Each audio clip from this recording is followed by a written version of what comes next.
They looked at his worn-out coat and saw a nobody. The high-powered bankers at table 4 mocked him. The manager tried to hide him in the corner, and the world ignored him. They thought he was just a confused, older French tourist who couldn't understand their insults. But they made one fatal calculation error. They didn't know that the quiet girl pouring their water, Chloe, had a secret past in Paris. And they certainly didn't know that the nobody they were ignoring was Jean-Luc Valois, the man who was about to decide the fate of their entire company. When the waitress finally spoke up in flawless French, the silence in the room wasn't just awkward, it was expensive. Here is the story of how a little kindness destroyed a massive ego. The lunch rush at l'Orangerie, one of Manhattan's most pretentious midtown establishments, was not for the faint of heart. It was a theater of war, where the weapons were Amex black cards, and the casualties were usually the wait staff. Chloe Evans adjusted her apron, trying to hide the stain on her cuff. She was 26, tired, and currently invisible. That was the job. You weren't a person. You were a vessel for sparkling water and overpriced Cobb salads. "Excuse me, sweetheart, we've been waiting 10 minutes for the wine list," a voice boomed from the center of the room. It was Sterling Vance. Everyone knew Sterling. He was a junior partner at Halloway & Finch, a private equity firm down the street. He was 32, wore suits that cost more than Chloe's car, and possessed the kind of arrogance that only comes from never hearing the word no. "I apologize, Mr. Vance," Chloe said, rushing over, her head bowed slightly. "The sommelier is currently with the mayor's table." "I don't care if he's with the Pope," Sterling snapped, gesturing to the 3 other men at his table, his entourage of junior analysts. "We have a billion-dollar merger to discuss. We need the 82 Margot. Now." "I'll see what I can do," Chloe murmured, retreating. As she turned, she nearly collided with a man standing awkwardly near the hostess stand.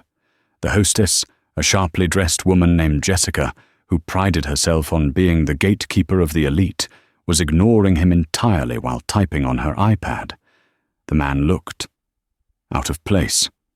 He was older, perhaps in his early 60s, with salt and pepper hair that was wind-blown.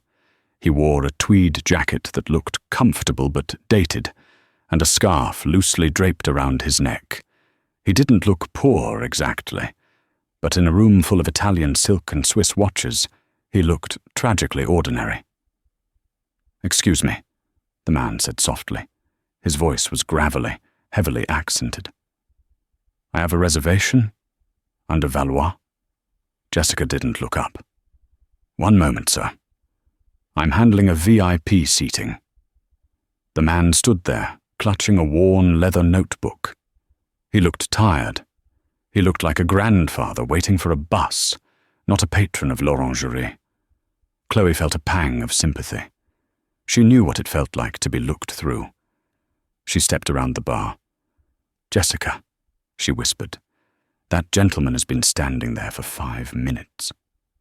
Jessica rolled her eyes, finally looking up at the man. "Name?" "Valois," he repeated. "Jean-Luc." Jessica tapped a manicured fingernail on the screen. "I don't see a Valois.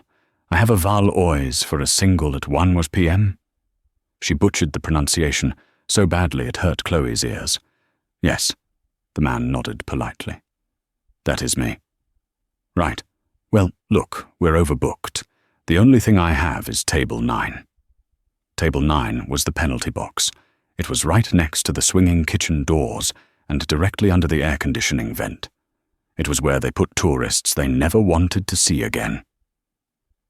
"That will be fine," the man said, though he pulled his scarf tighter as he glanced at the drafty corner. As he walked past Sterling Vance's table to get to his exile, Sterling let out a loud, barking laugh. "Check out the coat," Sterling jeered, loud enough for half the restaurant to hear. "Looks like he robbed a thrift store in 1970. Hey, Pappy, the soup kitchen is 3 blocks down." The analysts at the table erupted in laughter. The older man paused. He didn't turn around. He just stiffened slightly, his grip on his leather notebook tightening until his knuckles turned white. Then, with a quiet dignity that went unnoticed by the room, he continued to the bad table near the kitchen. Chloe felt a flush of anger heat her neck. It wasn't just rude, it was cruel. She looked at the manager, Mr. Henderson, hoping he would intervene. Henderson was busy pouring wine for a tech CEO, and pointedly looked away. Sterling Vance spent $10,000 a month here. The old man in the tweed coat probably wouldn't spend 50. In Henderson's math, the insult was permissible. Chloe grabbed a pitcher of water. "I'll take table 9, she told Jessica. "Suit yourself," Jessica smirked. "Don't expect a tip. He looks like he counts his pennies." Chloe walked over to the small, wobbly table near the kitchen doors. The cold air from the vent was blasting down, ruffling the man's grey hair. He was staring at the menu, but his eyes looked distant. "Good afternoon, sir," Chloe said, putting on her warmest, most genuine smile. She placed the water down gently, not slamming it like the other servers did when they were in a rush. "My name is Chloe. I'm sorry about the draft. If a better table opens up, I'll move you immediately." The man looked up. His eyes were a piercing, surprising blue, sharp and intelligent, contrasting with his weary demeanor. He looked at her name tag, then up at her face. "Thank you, Chloe," he said, pronouncing her name the French way, Chloe. "But do not worry. I am used to, how do you say, the cold shoulder." He smiled a little, a sad, knowing smile. "Can I start you off with something to drink? A glass of wine, perhaps?" He hesitated, glancing at the prices. "Just a coffee, please. Black. And perhaps the onion soup." "Excellent choice," Chloe lied. The onion soup was mostly salt and grease, but she didn't have the heart to tell him. "I'll make sure it comes out piping hot." As she walked away, she had to pass Sterling Vance's table again. "Hey, sweetheart," Sterling shouted, snapping his fingers. "Did you get lost? We need bread, and tell the manager I want that old guy moved. He's looking at us. It's killing my appetite." The man wasn't looking at them. He was writing in his notebook. "He's just eating lunch, Mr. Vance," Chloe said, her voice tight. "He's an eyesore," Sterling sneered, leaning back and swirling his wine. "Probably doesn't even speak English, just nods and grunts. Look at him. It's pathetic. This place is going downhill if they let just anyone in." He switched his gaze to his colleagues. "That's the problem with the European market right now," Sterling pontificated, his voice carrying. "It's old, it's dusty, like that guy. No innovation. That's why we're going to crush them on the acquisition of Leclerc Pharma. The French are too polite to fight back. They'll roll over. They always do." Chloe's hands clenched into fists at her sides. She knew she shouldn't. She needed this job. Her student loans from her time abroad were crippling, and her mother's medical bills were piling up. She needed the tips. She needed Sterling Vance to be happy. But as she looked back at table 9, seeing the dignified man sipping his water while the air conditioner blasted him, something inside her snapped. Not a violent snap, but a quiet resolution. She wouldn't just serve him, she would treat him like a king. Chloe returned to the kitchen. "Chef," she called out to the line cook, Marco. "Table 9. The onion soup. But please, Marco, make it the real way. Don't use the pre-made stock. Use the reserve from the short ribs." Marco, a burly man with tattoos up his neck, looked at her. "For who?" "The VIP." "No," Chloe said. "For a gentleman who is having a very bad day." Marco looked at her, then shrugged. "For you, Chloe." "Okay. 2 minutes." She prepared the coffee herself, ensuring the cup was warmed first, and placed a fresh biscotti on the saucer. something usually reserved only for the dinner service. When she returned to the floor, the atmosphere had grown more toxic. Sterling Vance was now standing up, loudly recounting a story about a wild weekend in Ibiza, while mimicking a French accent that was borderline offensive. The man at table 9 had stopped writing. He was staring at his hands. He looked small. Chloe approached the table and set the coffee down. Then she did something she hadn't done in 3 years. Not since she left Paris in tears, leaving behind a degree in linguistics and a broken heart. "Monsieur," she said softly, her voice dropping an octave, shifting into the rhythmic, guttural elegance of a native Parisian. "Désolé pour l'attente. J'ai demandé au chef de préparer la soupe spécialement pour vous. Elle sera meilleure ainsi." "Sir, sorry for the wait. I asked the chef to prepare the soup especially for you. It will be better this way." The man's head snapped up. The notebook slid slightly under his hand. The weariness in his eyes vanished, replaced by a spark of electric shock. He looked at her, really looked at her, for the first time. Vous parlez français?" he asked, his voice trembling slightly. You speak French?" Chloe smiled, and for a moment, the noisy New York restaurant melted away. "Oui, j'ai vécu à Paris pendant 3 ans. Études à la Sorbonne, la littérature." "Yes, I lived in Paris for 3 years, studies at the Sorbonne, literature." The man's face transformed. It was like watching the sun break through heavy storm clouds. His shoulders dropped 3 inches. The tension left his jaw. He wasn't just a lonely old man anymore. He was a human being who had been found. "C'est incroyable," he whispered, a genuine smile crinkling the corners of his eyes.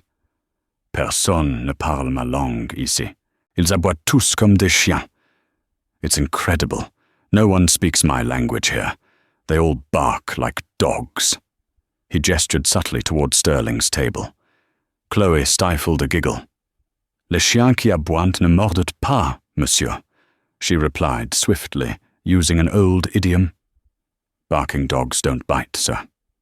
Jean-Luc let out a laugh, a deep belly laugh that drew a few eyes from nearby tables. "Touché, Chloe?" "Touché." He leaned forward, his demeanor shifting from passive to engaged. "Tell me, why is a Sorbonne graduate serving coffee to, how did he call me, Pappy?" "Life," Chloe said, switching back to English briefly as she saw the manager watching her. "Life is complicated. Plans change." "Plans?"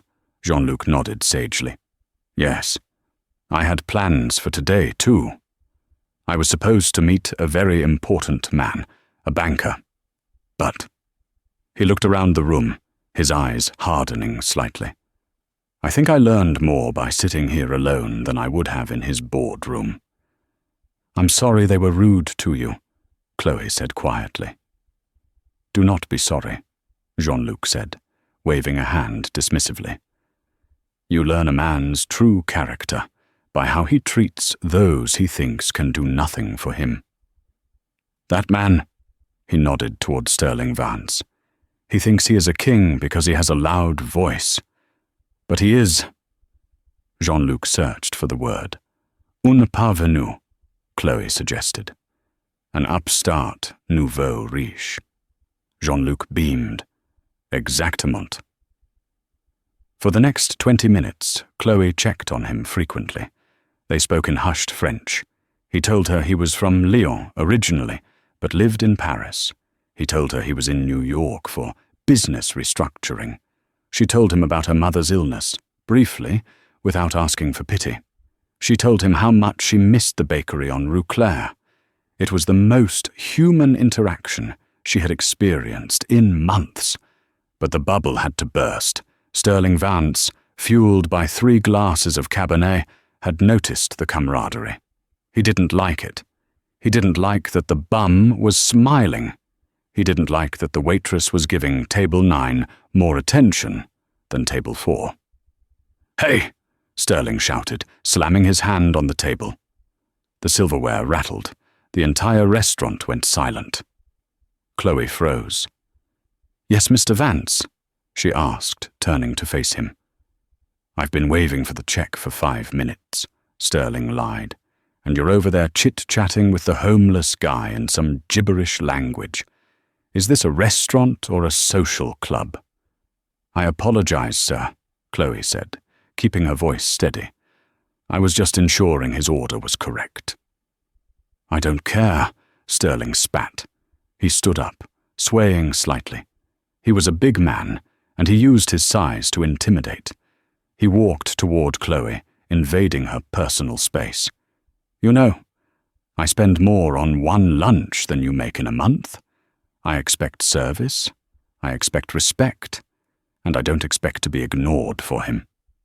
He pointed a thick finger at Jean-Luc. Jean-Luc slowly placed his coffee cup down. The ceramic made a sharp clink on the saucer. "Is there a problem?" Jean-Luc asked. His English was slow, heavily accented, but his tone was no longer that of a tired grandfather. It was cold. It was steel. Sterling laughed. "Oh, he speaks. Yeah, there's a problem, Pappy. You're ruining the ambiance. And you," he turned back to Chloe, "I'm going to have a word with your manager. In fact, Henderson." Mr. Henderson rushed over, looking panicked. "Yes, Mr. Vance? Is everything all right?" "No, it's not," Sterling said, adjusting his tie. "This waitress is incompetent. She's been ignoring my table to flirt with this vagrant. It's insulting. I want her fired, or I take my firm's corporate account to Le Bernardin." Chloe's blood ran cold.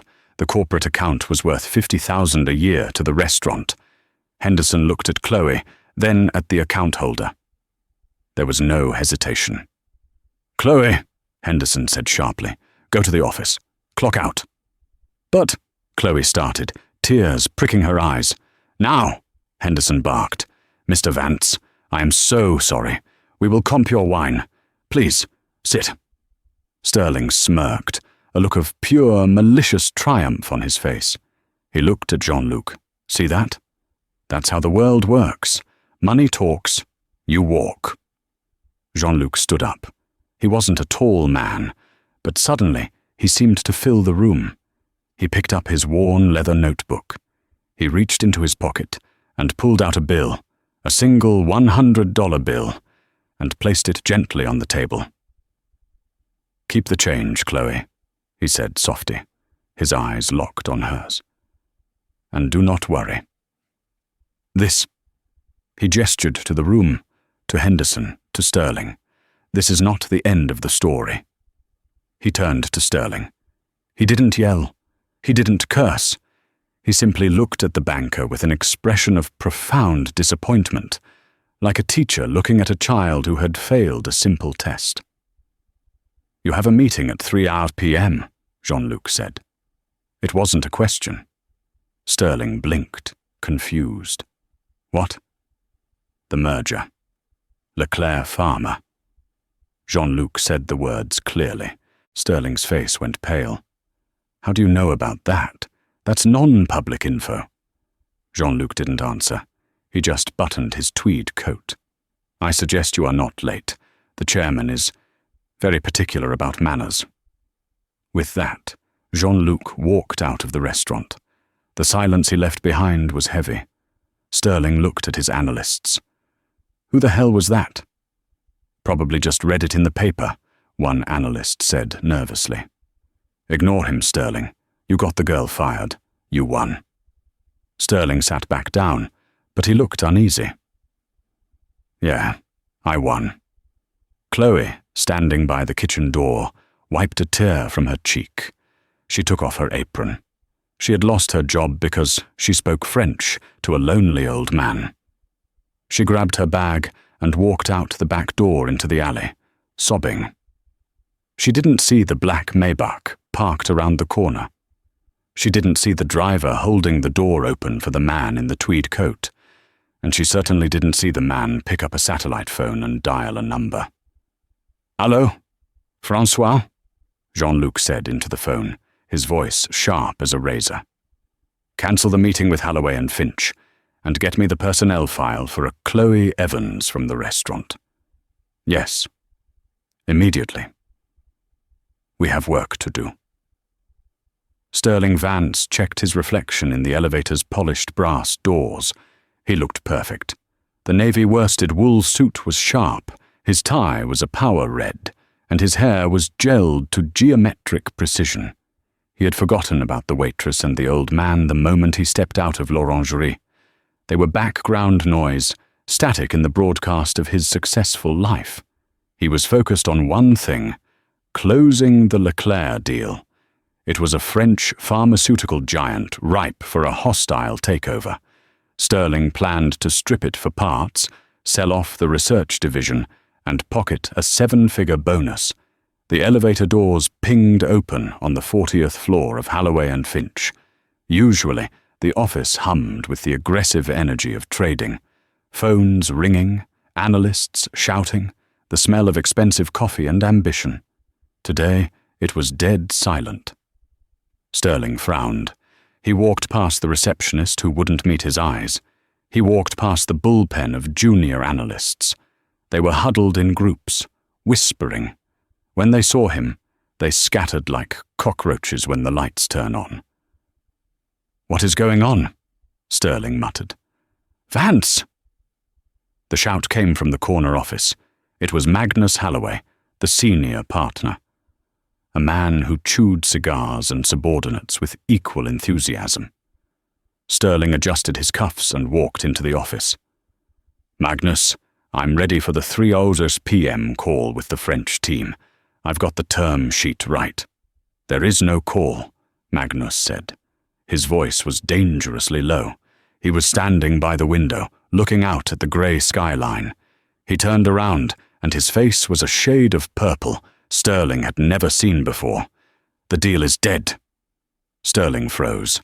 "What? That's impossible. They were desperate. I had them in a corner." "You had nothing!" Magnus slammed his fist on the heavy oak desk. "I received a call 10 minutes ago from the personal secretary of Jean-Luc Valois. Do you know who that is?" "Valois?" Sterling racked his brain. "He's the majority shareholder of Leclerc, the silent partner. He's a ghost. Nobody sees him." "Well, somebody saw him today," Magnus hissed. He called to personally pull the plug on the merger. He stated that Holloway and Finch lacks the moral architecture to manage his family's legacy. He called us, and I quote, "a firm of uncultured barbarians led by a man who cannot distinguish a billionaire from a beggar." Sterling's stomach dropped. The blood drained from his face so fast he felt dizzy. A billionaire from a beggar. The restaurant, the tweed coat, the scarf, the pappy insults. "Oh no," Sterling whispered. "Oh no is right," Magnus growled. He mentioned a specific incident at lunch. Something about an employee of ours insulting him while he was trying to enjoy a bowl of soup. "Sterling, where did you have lunch?" Sterling tugged at his collar. It suddenly felt very tight. "L'Orangerie." "But Magnus, you don't understand. He looked like a hobo. He was sitting by the kitchen. He was wearing a jacket from the Salvation Army." "That hobo," Magnus said, walking around the desk and getting inches from Sterling's face, "is worth 12 billion euros. He is known for being eccentric. He likes to walk the city without security to see how people treat him. It's a test, you idiot, and you failed it." "I can fix this," Sterling stammered. Desperation clawed at his throat. "I'll find him. I'll apologize. I'll grovel. Just don't take me off the account." Magnus stared at him with cold, shark-like eyes. "You have 24 hours. If that deal isn't back on the table by tomorrow close of business, don't bother coming back. You're done in this city. I'll make sure you can't get a job sweeping floors at a bodega." "I'll fix it," Sterling promised, backing out of the room. As he ran to the elevator, frantically pulling out his phone to Google Jean-Luc Valois, NY residence, His hands were shaking. He had humiliated the one man who held his career in his hands. But Sterling Vance was a survivor. He convinced himself it was just a misunderstanding. He would buy the old man a vintage bottle of wine, fake a sincere apology, and charm his way back in. He had never met a problem money couldn't solve. He didn't realize that while he was fighting for his bonus, the girl he had crushed was fighting for her survival. Chloe sat on the floor of her tiny studio apartment in Queens. Her bank app was open on her phone. Balance, 42,50. She had rent due in 3 days, 200. She had an electric bill due tomorrow, 85 thalls. And she had just lost her primary source of income. She had called Henderson 3 times, begging for her job back. The last time, he had blocked her number. The industry was small. If Henderson blacklisted her as difficult, she wouldn't get a table at a diner, let alone a fine dining establishment. Stupid, she whispered to herself, hugging her knees. Why did you have to speak French? Why did you have to be a hero? She looked at her framed diploma on the wall. Université Paris-Sorbonne, Linguistics and International Relations. It was supposed to be her ticket to a better life. Instead, it was a reminder of debt and failed dreams. She had come back to New York to care for her mum, and the gap in her resume had grown too wide. The only work she could find was serving food to men like Sterling Vance. A sharp knock on the door made her jump. Panic flared. Was it the landlord? He usually didn't knock. He just yelled through the wood. Chloe stood up, wiping her eyes, and crept to the door. She looked through the peephole. Standing in the dim hallway, which smelled faintly of cabbage and old cigarettes, was a man in a pristine black suit. He was wearing an earpiece. He held a thick, cream-colored envelope. Chloe opened the door a crack, keeping the chain on. Yes? Ms. Chloe Evans? The man asked. His voice was professional, devoid of emotion. Who's asking? I have a correspondence for you. It is urgent. He held the envelope up. It was heavy cardstock, sealed with red wax. It looked like something from a movie, or a royal summons. Chloe undid the chain and took the envelope. Is this a summons? Am I being sued? She thought of Sterling Vance. Had he sued her for disturbing his lunch? Quite the opposite, ma'am. The car is waiting downstairs. What car? Please read the letter. The man stepped back to give her privacy. Chloe tore open the seal. Inside was a single card with handwritten calligraphy. Mademoiselle Evans, you offered kindness when the world offered cruelty. You offered a voice when I was silenced. Now, I would like to offer you an opportunity. Please accompany my driver. Do not worry about your attire. Come as you are. Jean-Luc Valois. Chloe's heart hammered against her ribs. Jean-Luc, the old man. Valois. She remembered the name from her studies. The Valois family was French industrial royalty, steel, pharmaceuticals, media. Is this real? She asked the driver. Mr. Valois does not deal in fake gestures, the driver replied. We have a schedule to keep. Chloe grabbed her coat and her purse. She didn't look back at her depressing apartment. She walked down the stairs, out the front door, and gasped. Parked in front of her building, looking absurdly out of place next to the dented trash cans, was a Rolls-Royce Phantom. Neighbors were looking out their windows. The driver opened the rear door. Chloe slid into the leather interior. It smelled of vanilla and expensive cologne. They drove in silence into Manhattan, gliding through traffic that usually snarled lesser cars. They pulled up not to a hotel, but to a private residential skyscraper on Park Avenue, the kind of building where billionaires bought apartments just to store their art. The elevator ride was smooth and fast, opening directly into a penthouse that spanned the entire top floor. The view of Central Park was breathtaking. Jean-Luc was standing by the fireplace, no longer wearing the tweed coat. He was wearing a tailored navy suit that fit him perfectly. He looked younger, sharper, and incredibly powerful. "Chloe," he said, turning around with a warm smile. "Welcome." "Mr. Valois," Chloe managed to say. I don't understand." "Please sit." He gestured to a velvet sofa. "Tea? Or perhaps something stronger? Champagne?" "Tea is fine," she squeaked. A maid appeared instantly with a silver tray. "I owe you an apology," Jean-Luc said, sitting opposite her. "My little experiment at the restaurant caused you to lose your employment. That was not my intention. I underestimated the pettiness of Mr. Vance." "It's not your fault," Chloe said, clutching the teacup. "Mr. Vance, he's a difficult man, and Henderson is afraid of him." "Fair," Jean-Luc mused. "It is a powerful motivator. But loyalty, that is rare. You showed loyalty to a stranger, Chloe. You defended my dignity at the cost of your own livelihood.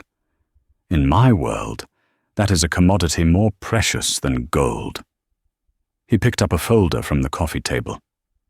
"I have looked into your background. Sorbonne graduate, top of your class, fluent in French, Italian, and English. A thesis on cross-cultural negotiation tactics in European business. Is this accurate?" Chloe nodded, blushing. I haven't used my degree in a long time. The market was tough when I came back." "The market is foolish," Jean-Luc declared. "I am expanding my operations in North America. I am acquiring several companies. I need someone who understands not just the language, but the nuance. Someone who can read the room. Someone who can tell a king from a fool in a tweed jacket." He slid the folder across the table. "I want you to be my executive liaison for the New York transition. You will be my voice. You will translate, yes, but you will also advise." Chloe opened the folder. It was an employment contract. Her eyes went to the salary line. $12,000 per month, plus full benefits, plus a signing bonus of $20,000. She gasped, covering her mouth. "Mr. Valois, I can't accept this. This is charity." Jean-Luc's face grew serious. "It is not charity. It is an investment. I have a problem, Chloe. A problem named Sterling Vance and Holloway and Finch." Chloe looked up. "What do you mean?" "They want to buy my company. They think I am weak. They think they can bully me. I need to teach them a lesson. I need to show them that the servants they ignore are the ones who hold the keys." He leaned forward, his blue eyes twinkling with mischief and cold calculation. "I have rescheduled the meeting with Sterling Vance for Friday. He thinks he is coming to apologize to me. But I will not be there. You will be there." "Me?" Chloe's eyes widened. "I can't face him. He terrified me." "He terrified the waitress," Jean-Luc corrected. "He will not terrify the executive liaison of Valois Industries. We have 3 days, Chloe. We will get you new clothes. We will prep you on the deal. And on Friday, you will walk into that boardroom, and you will own him." Jean-Luc extended his hand. "So, Chloe Evans, are you ready to stop serving the soup and start owning the restaurant?" Chloe looked at the contract. She looked at the view of the city that had beaten her down for so long. She thought of Sterling's laugh when he got her fired. She took Jean-Luc's hand. Her grip was firm. "I'm ready, Monsieur Valois." The next 3 days were a whirlwind that felt like a fever dream. Jean-Luc didn't just give her a job, he gave her an armor. Tuesday was wardrobe. Jean-Luc hired a personal stylist who had worked for Vogue. They didn't dress Chloe in flashy, sequined dresses. They dressed her in power stealth. Sharp blazers in charcoal and midnight blue, silk blouses, stilettos that clicked with authority on marble floors. "You are not a decoration," the stylist told her. pinning a hem. "You are the shark in the water. The clothes should say, 'I cost more than your life, but I don't need to brag about it.'" When Chloe looked in the mirror, she didn't recognize herself. The messy bun was gone, replaced by a sleek, sharp bob cut. The tired eyes were hidden behind sophisticated glasses. The stain on her sleeve was replaced by Italian cashmere. She stood taller. Wednesday was strategy. Jean-Luc sat with her in his library for 10 hours. They went over the financials of Holloway and Finch. "Here is their weakness," Jean-Luc pointed to a spreadsheet. "Sterling Vance is over-leveraged. He bet his own money on this merger going through to cover bad debts in the Asian markets. If this deal fails, he doesn't just lose his bonus, he loses his liquidity. He goes bankrupt." "So we crush him?" Chloe asked, her voice steady. She was learning fast. "No," Jean-Luc smiled. "We let him think he is winning. And then we change the rules. You must know the details of the Leclerc patent portfolio better than he does." Chloe studied until her eyes burned. She memorized the patent numbers. She memorized the FDA approval dates. She memorized Sterling's biography. She learned that he had failed the bar exam twice before going into finance. "Insecurity," she noted. "He overcompensates because he's not as smart as he acts." Thursday was the test. Jean-Luc invited 3 of his toughest lawyers to the penthouse. He had Chloe run a mock negotiation. At first, she was timid. The lawyers interrupted her, spoke over her, used complex legal jargon. "Stop," Jean-Luc commanded from the corner. "Chloe, they are interrupting you. Why are you letting them?" I wanted to be polite." "Politeness is for dinner parties," Jean-Luc said sternly. "This is war. If they interrupt you, silence them. Try again." By the end of the session, Chloe wasn't asking. She was telling. When a lawyer tried to question a valuation, she slid a paper across the table and said, "The data is on page 4. If you had done your due diligence, you wouldn't be asking this question." The lawyer shut up. Jean-Luc clapped slowly. "She is ready." Friday morning arrived. The sky was grey and ominous over Manhattan. A convoy of 3 black SUVs waited outside Jean-Luc's building. Chloe sat in the middle car. She was wearing a cream-colored suit that screamed elegance. Her lips painted a deep crimson. "Remember," Jean-Luc said over the speakerphone as the car moved, "I am not coming in. I will be on the video link, but the screen will be off until the end. You are the face. They are expecting a scared old man. Give them hell." "Understood," Chloe said. She checked her reflection. She didn't see the girl who cried in the alleyway. She saw Elara. No, she saw Chloe Evans, executive liaison. The car pulled up to the glass tower of Holloway and Finch. Chloe stepped out. The security guards, who usually ignored couriers and wait staff, straightened up and opened the doors for her. She walked to the reception desk. "I am here for the Valois meeting," she said. Her voice was cool, clear, and commanded attention. The receptionist looked flustered. "Oh, yes. Mr. Vance is expecting, Mr. Valois." "Mr. Valois is delayed," Chloe said, checking her watch, a Cartier tank that Jean-Luc had gifted her as a tool of the trade. "I am his proxy. Please inform Mr. Vance that he has 5 minutes to seat us, or we leave." The receptionist frantically dialed a number. "Mr. Vance, the Valois party is here, but—" "It's a woman." Up on the 40th floor, Sterling Vance was pacing. He had ordered the best catering. He had rehearsed his apology speech. He was expecting the old man in the tweed coat. "A woman?" Sterling frowned at the phone. "Probably his daughter or something. Send her in, and tell the team to stand up when she enters. We need to show respect." The double doors of the boardroom opened.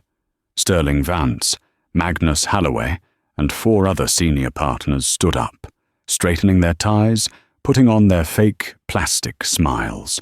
"Welcome, welcome," Sterling boomed, stepping forward with his hand extended, not really looking at the face of the person entering, just looking at the expensive suit. "We are so honored to—" He stopped. The woman walking in didn't take his hand. She walked past him, her heels clicking rhythmically on the hardwood. She placed a leather portfolio on the head of the table, the seat reserved for the chairman, and turned around. She took off her sunglasses slowly. Sterling blinked. He squinted. The face was familiar. The eyes. He knew those eyes. But the context was wrong. This was a power player. This wasn't— "Good morning, Mr. Vance," Chloe said. Her voice was the same one that had offered him the wine list 5 days ago, but now it held the weight of a gavel sentencing a criminal. "You?" Sterling whispered. His brain short-circuited. The waitress?" "Executive Liaison Chloe Evans," she corrected him, her voice slicing through the silent room like a knife. "And on behalf of Valois Industries, I'm here to discuss the terms of your surrender." Magnus Holloway looked from Chloe to Sterling. "Sterling? You know this woman?" Sterling's mouth opened and closed like a fish. She served me lunch on Monday." Chloe smiled, but it didn't reach her eyes.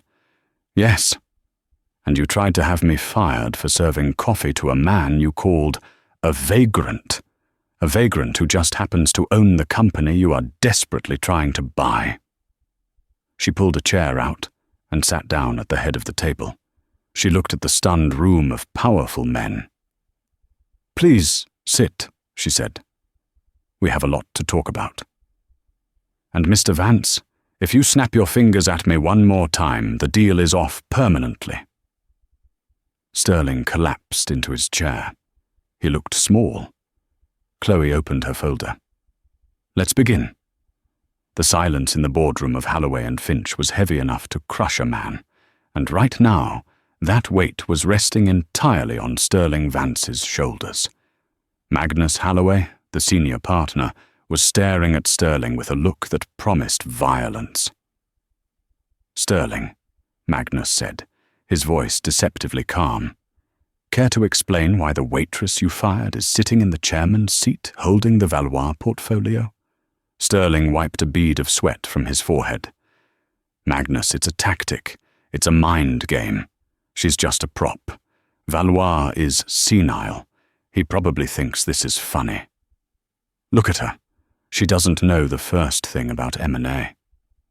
Sterling turned to Chloe, forcing a sneer. "Listen, sweetheart. I don't know what the old man is paying you to play dress-up, but the adults are talking now. Why don't you run along and get us some coffee? 2 sugars." The other partners chuckled nervously, hoping the tension would break. Chloe didn't flinch.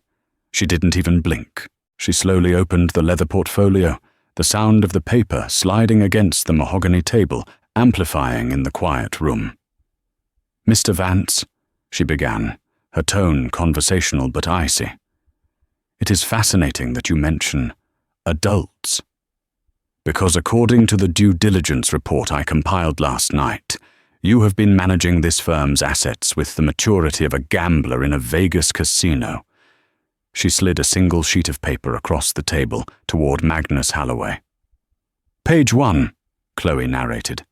"Mr. Vance claims that Holloway and Finch has the liquidity to purchase Leclerc Pharma for $4.2 billion.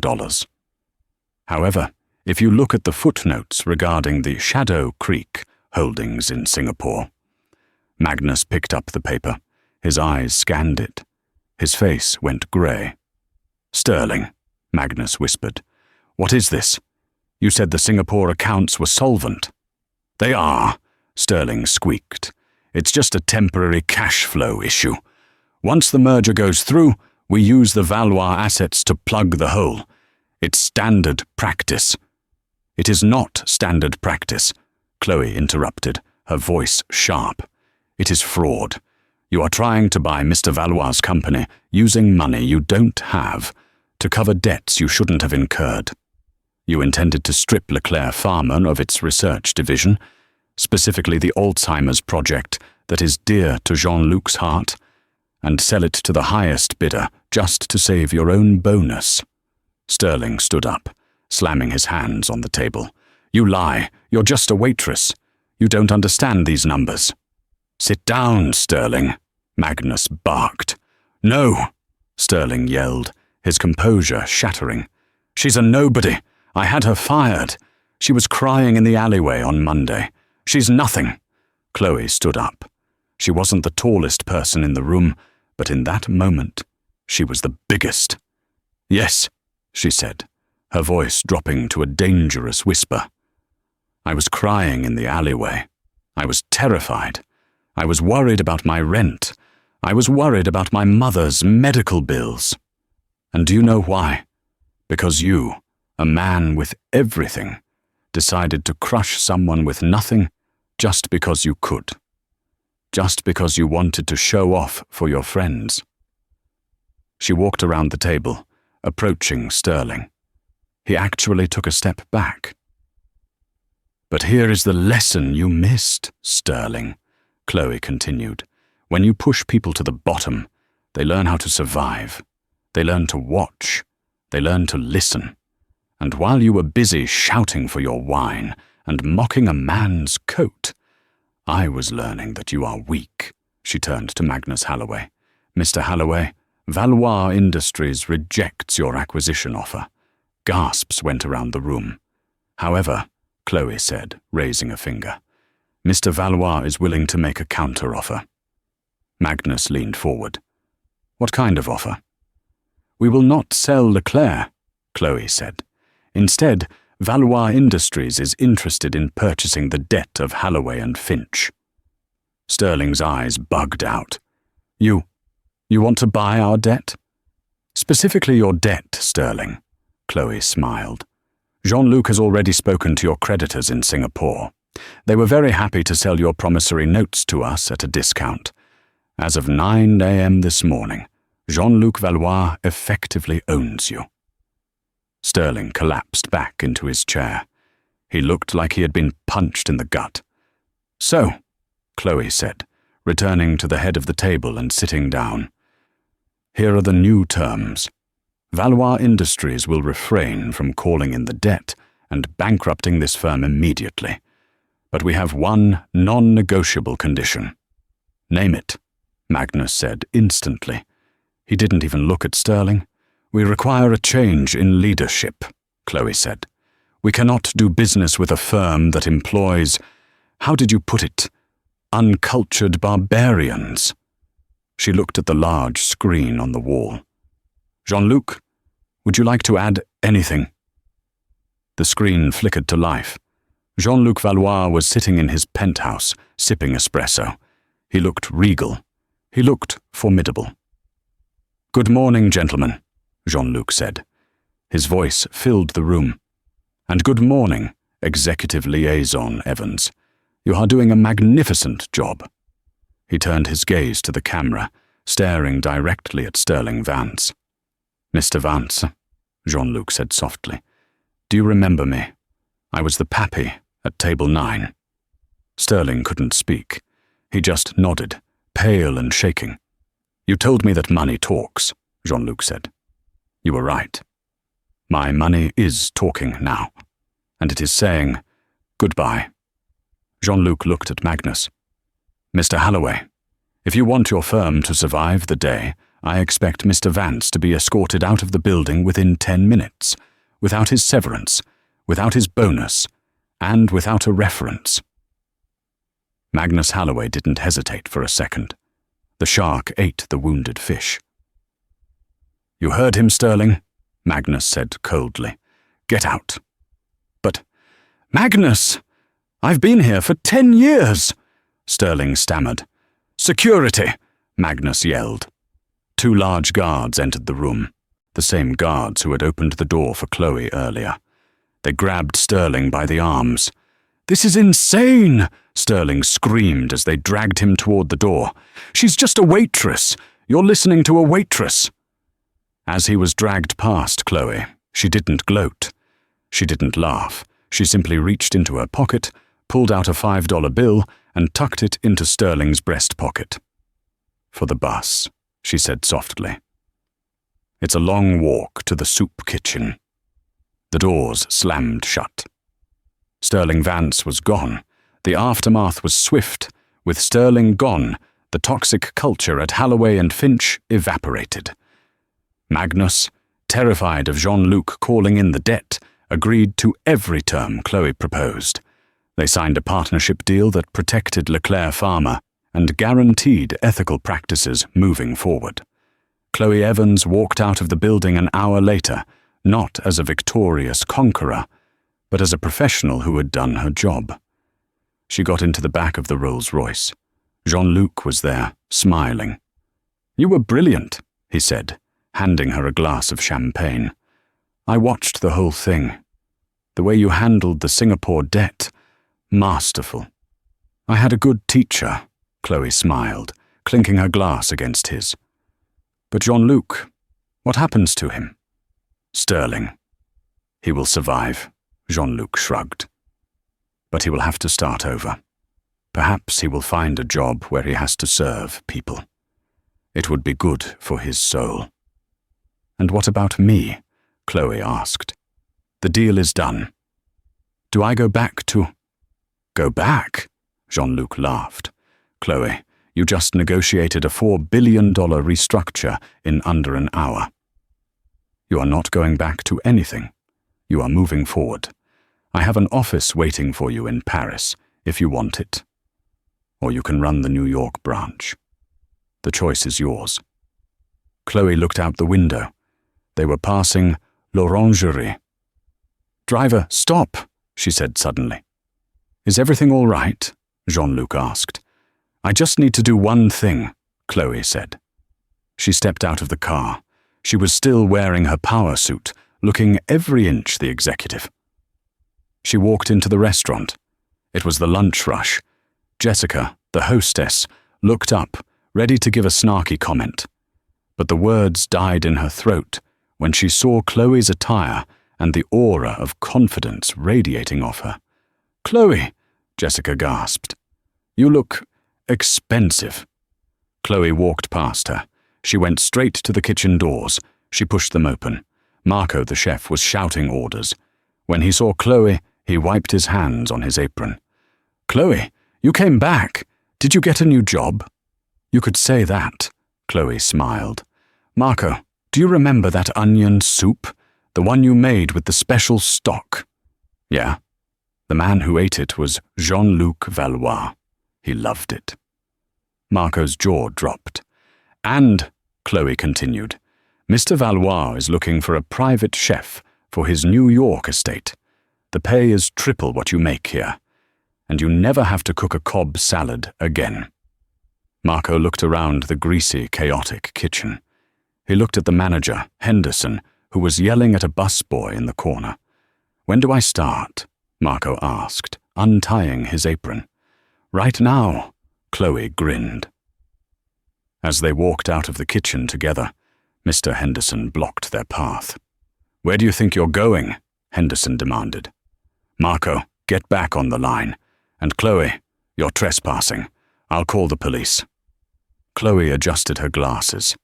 She looked at Henderson with a mixture of pity and amusement.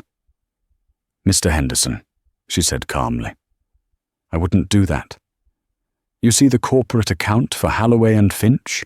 The one you fired me to protect? What about it?" "I control it now," Chloe said. "And as of this afternoon, that account is cancelled. And I have a feeling a lot of your other high-end clients will follow suit when they hear how you treat your staff." Henderson went pale. "Come on, Marco," Chloe said, turning her back on the manager. "We have a car waiting." They walked out of the restaurant, leaving the noise and the disrespect behind them. Chloe climbed back into the Rolls-Royce, Marco sliding into the front seat with a stunned grin. As the car pulled away, merging into the stream of traffic, Chloe Evans looked at the city skyline. She wasn't invisible anymore. She had spoken up, not just for herself, but for the man in the tweed coat, and in doing so, she had found her own voice, Jean-Luc patted her hand. La vie est belle, non? Life is beautiful, no? Chloe smiled, a genuine, deep smile that reached her eyes. Oui, Jean-Luc, la vie est très belle.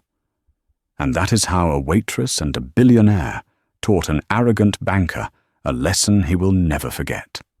It proves that you should never judge a book by its cover, or a man by his coat.